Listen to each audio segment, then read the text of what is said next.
Welcome back to a brand new episode of Conference Chatter TV, where I pick every game in the Big 12 this college football season. We're already into Week 12 here. This year has gone by fast. One blink of the eye, and we only have 2 games left, or 2 weeks left in the regular season here in the Big 12. So let's get right to some of these games in the 12th week of action in the Big 12 Conference. I'm going to try to improve on my season's mark here of 65 and 18 in picking Big 12 games. That's a 78% clip. We have some exciting games here in the Big 12, so let's get right to them here, starting with Oklahoma State at Kansas. Obviously, going with Oklahoma State in this one, the only question is, will the Cowboys cover? The line, last I checked, was Cowboys by 24 points, and I could see Oklahoma State covering. I think that offense that Oklahoma State has is going to be too much for KU to stop. I don't think the Jayhawks can hold the Cowboys under 40 points in this one, even in Lawrence. So I'm going Oklahoma State there. Next game is Weber State at Texas Tech. There's no line in this one. Weber State in lower level FCS team. So obviously going with the Red Raiders here. That should be a pretty easy pick. A couple of other easy ones here. We'll get those out of the way first. Florida Atlantic at Texas. Going with the Longhorns here. The line is interesting here. It's Texas by 21. And they haven't been playing well at all at home. They're 1-3 on the season. So I could potentially see Florida Atlantic covering. I can't believe I'm saying that this year, but such has been the year for Texas. But going with Texas in that game for sure. Missouri at Iowa State. I'm going to go with the Tigers here. Iowa State, no Austin Arnaud. He injured his left knee and will miss the remainder of the season. Jerome Tiller taking over for the Cyclones, but Missouri really got back on track last week against K-State. Blaine Gabbert played really well, and I look for the Missouri offense to continue to play well and win that game in Ames. Now, here's where the tough games start. It's Oklahoma at Baylor. This is going to be a really good game despite OU's road struggles this season. They're 0-2 in Big 12 play on the road versus a 3-0 mark at home.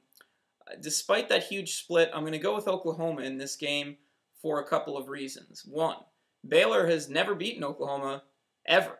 Oklahoma 19-0 all-time against Baylor. They have the Bears number, and I look for that to continue on Saturday. Secondly, OU must win this game on Saturday to have a chance of playing in the Big 12 championship. If they win Saturday, that sets up the last game of the season, that Bedlam game at Oklahoma State, to decide the South representative in the Big 12 championship game. And I think OU will set that game up to be as huge as it's going to be. That'll be a big, big game in the final week. And the third reason I'm taking OU is I think they established the running game, and when they run the football, they are very, very hard to beat. That takes the pressure off of quarterback Landry Jones. When that happens, OU usually wins. I was taking a look at OU's 2 losses this year, and in both of those losses, Landry Jones threw the ball a ton. He threw 50 times at Missouri when they lost there, and he threw 59 times, a ridiculous 59 times at Texas A&M. Well, you look, why did he throw the ball that much? Well, there's no running game. OU didn't have a running game in its 2 losses. In both of those games, they failed to eclipse the 100-yard mark in running the football, and when that happens, Oklahoma usually goes down.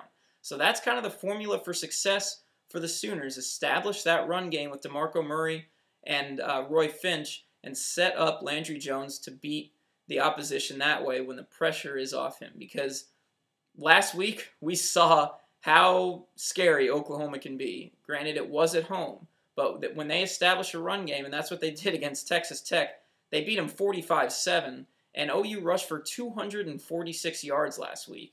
So Oklahoma has to look at that tape. That's their blueprint for success. They just have to translate that to playing on the road, because when that running attack is working, they are tough to beat. And Landry Jones, last week, 22 of 29, 317 yards, 5 touchdowns, 0 interceptions, and a big reason, again, is because they established that running game. So that's what I'm going to look for Oklahoma to do against Baylor. I'm taking the Sooners in Waco.